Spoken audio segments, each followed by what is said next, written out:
Very warm welcome to Must Know Topics. In this particular series, I'll be taking down various lecturate and GD topics which will be helpful in preparing for various competitive examinations, including Services Selection Board interviews. The topic that I'll be covering today will be GST, and this will be the 32nd lecturate of the series.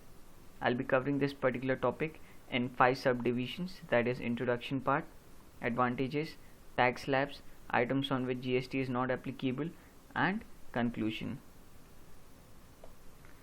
Well, coming to the introduction, goods and services tax is a term signifying one nation and one tax. Any end user that consumes good or any service should pay the GST, and GST is classified as CGST, SGST and IGST.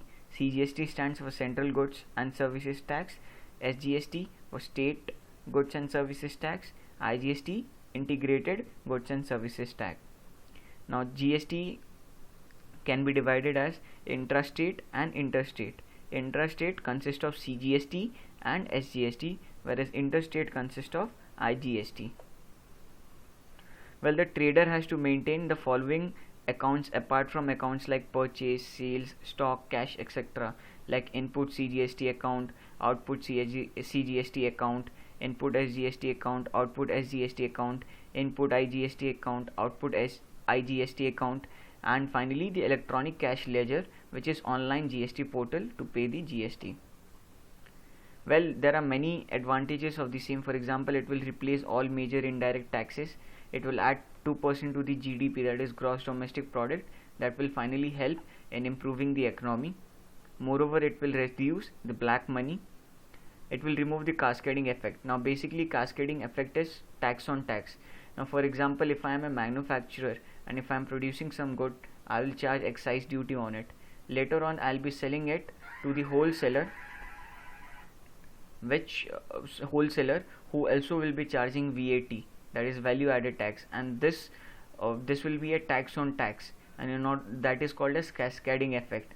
And with the help of GST, since there will be only one tax, then it will remove the cascading effect.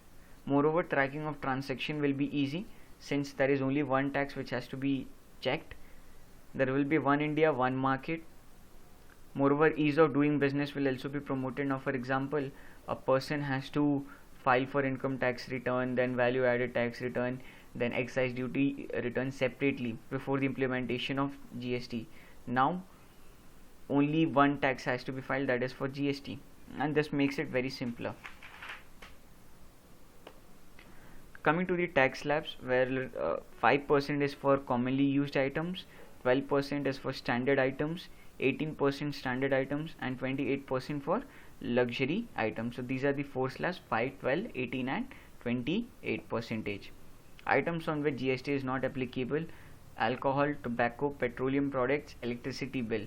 Well, alcohol and petroleum product, with the help of only these two products, government gets a large revenue, which is very much important for development purpose, and that is the major reason why GST is not applicable on it.